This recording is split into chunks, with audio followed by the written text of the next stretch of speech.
Hi everyone, this is Helenique here again for Woman of Truth. Today we are joined by the beautiful Amy Twiggs. Amy is someone I met in America while I was doing a training with what I consider to be my fairy godmother of marketing.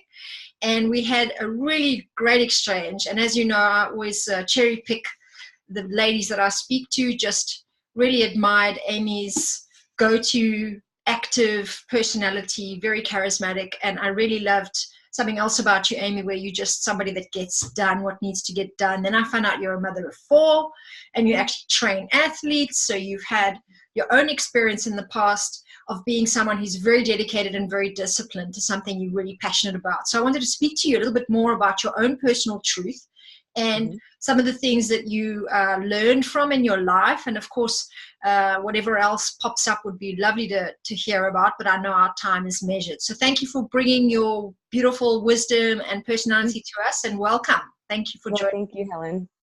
I'm excited to be here with you. Great. So just give us a quick intro on what is it that you find to be the most important message you have for the people that you work with. They are young adolescents and sometimes even younger than that. Is that right? So you work with young gymnasts and athletes. Yes, I do. So a lot of my gymnasts that I have, professional athletes that are older, but then I do have my cute 10-year-olds that are competitive also. And as gymnasts, they start at a very young age, becoming very disciplined in understanding what's required of them to be able to get to a certain level, because our bodies as gymnasts don't last quite as long as sometimes other sports do. But the greatest thing that I offer my athletes, and it's not just gymnasts, I have swimmers and football players and baseball players, a bunch of variety, and I love them all. One of the things that I love about my athletes though is there's this over what is it? It's like an over desire to prove themselves to themselves. Right. And I think a lot of times I think we try to prove ourselves to the world, but what I try to teach these athletes is we need to come from a place of knowing that there is nothing in the world that's going to make you better, because you already are amazing. And from building from a foundation of already being good enough, because a lot of us feel like we're not good enough unless we have that medal and that trophy and that just the accolades, the things that most people think will make you feel better. That's not what makes us feel better. What makes us feel better is the way we manage our minds. And so I teach my athletes how to manage their minds.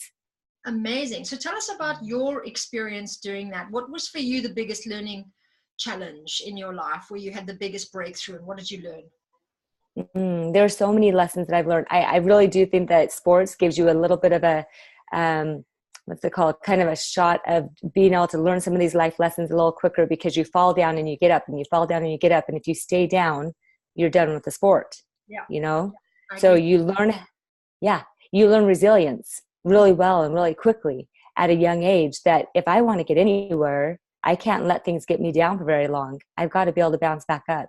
And as far as drive, I have this over desire, like these kids, to keep moving forward. Sometimes people like to say it's overwhelm. And when I think of busy and overwhelm, where they have school, they have their family life, they have their social life, they have 8 hours in the gym, which sounds like a lot, but that's pretty typical of high-level athletes. They'll be homeschooled and they'll spend hours in the gym. And it's because they have this desire to see what they're capable of. And I think that's something that I learned at a young age, is I was curious about my own capabilities. And I was willing to do uncomfortable things just to see how far I could go, right? So I was able to get onto an elite level of gymnastics. And was it easy? No. But I remember I saw a paper that my mom had saved from when I was in 7th grade that said, I am an elite gymnast. And so somehow I had understand the idea of the strong power statements of affirmations, those things, at a young age. Well, I became an elite gymnast 3 years later. And then beyond there, I was able to get onto the national team for gymnastics. Those things are things that I didn't know that's what I was shooting for. I just knew I wanted to see what I was capable of. And that led to being on an amazing college team. So I was able to go to Stanford, and then I was able to coach a lot of gymnasts, and I'm a judge now for gymnasts. And it's just been a door after door opens when you want to just see what you're capable of, not how you compare to the other teammate or the other team, because none of that matters. Right, really powerful message there, really about how to be in your own self-reliance and learn from that. So when you were this young child really wanting to test your own boundaries, your own limits, knowing now the world that you live in and Mm-hmm. the woman that you've become, a mother of 4 other children, and obviously so inspiring to all these other people that you work with, can you tell us what advice would you give your 8-year-old little girl? I don't have an 8-year-old anymore. I have 4 teenagers. I have a college student and 4 teenagers. Your inner Oh, for myself, my own 8-year-old? from back there in your past, how she Yes. thought the world was going to work and how the world works, what would you tell her, knowing what you know in the world? Oh, I love that question. Okay, that's beautiful. So I look back and I have memories as an 8-year-old little girl learning, discovering what people did outside of me and learning this world of gymnastics. And I look back at her and I think it's kind of like when we look at little babies and toddlers, we look at them and they're learning how to walk and they're learning how to roll over. And we don't sit there and say, you've got to walk faster. You've got to learn how to roll over faster.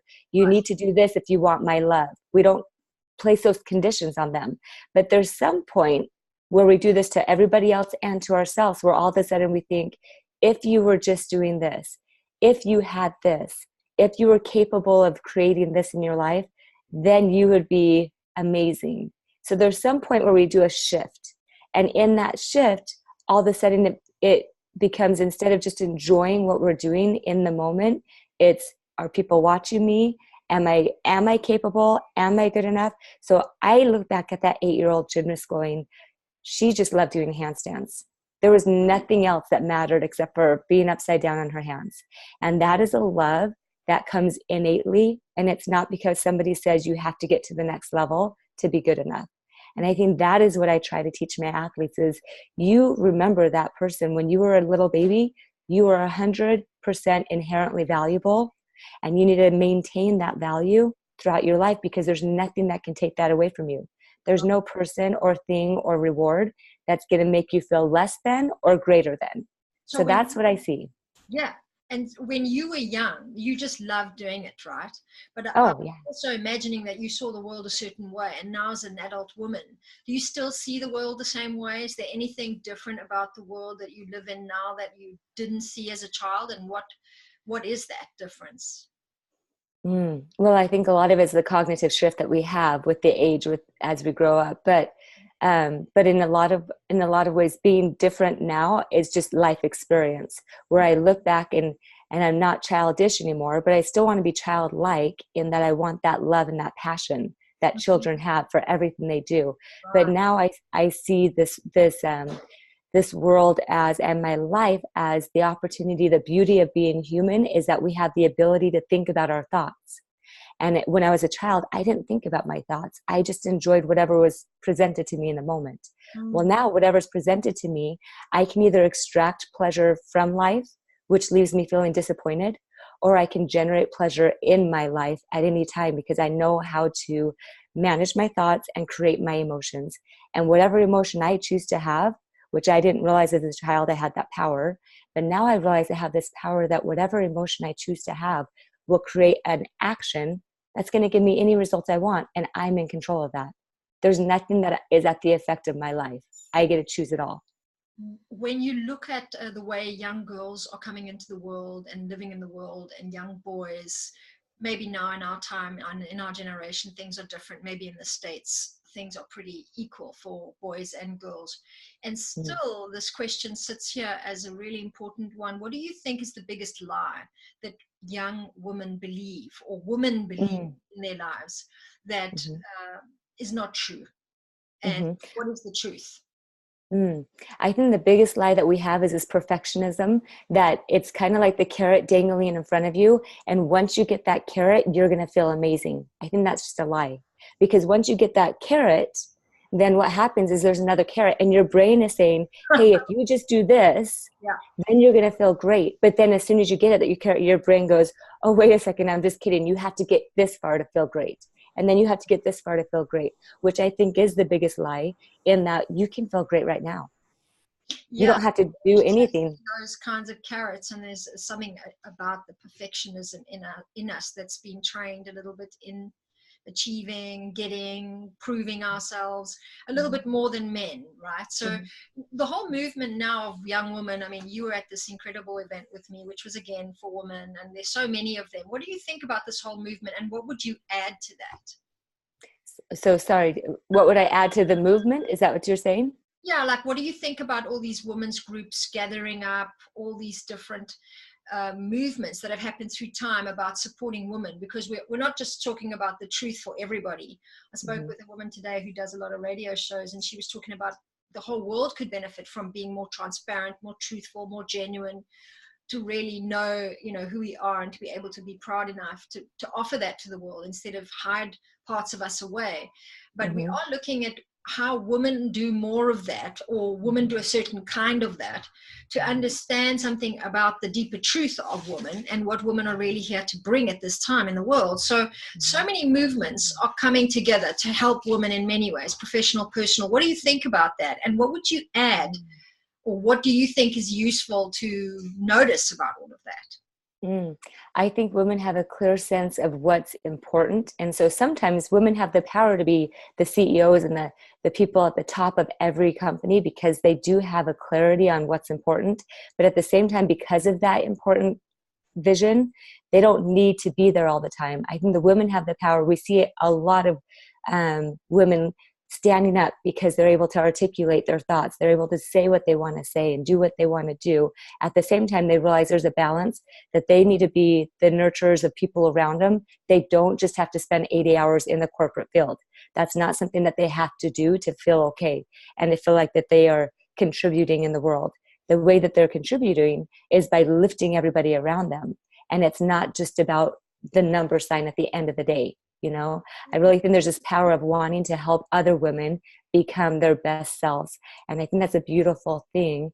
The other thing about hiding, a lot of times women use, like I was saying earlier, use the phrase of being busy. And I've decided being busy, that word busy is a 4-letter word. And love is also a 4-letter word. So we can either think of busy as, you know what, there's just too much, which will hold us back and keep us hiding or just doing nothing.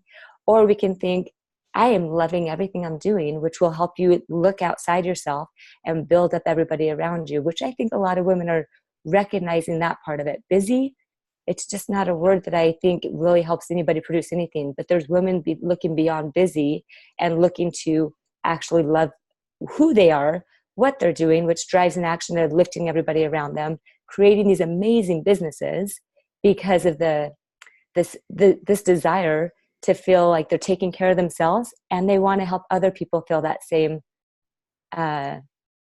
amazing feeling of what happens when you push yourself, when you stretch yourself, when you are willing to be uncomfortable with life to get someplace farther than you thought you could ever get. I think that's such a unique and beautiful answer to that question, because I've never really heard anybody define so clearly how women contribute without having to be busy and without having to actually be there all the time. There's so many other ways that we raise each other up, and we actually support the community in our way of nurturing, and in a radiant, expansive way of empowering and supporting life the way women do. And men have a different way of being able to support, protect, and contain so many things. So it's wonderful to hear that so clearly. I really hope we can do something wonderful with that. Maybe the time will come. So a chance now for you to tell us about yourself, what you're passionate about, anything you want to promote or you want us to know about, bearing in mind that this is going to be aired in different time zones and in different time periods. So generally for 2019, what are you looking forward to? What are you passionate about? Oh my goodness. So I have a passion to have thousands of athletes recognize. Here's the thing that's interesting.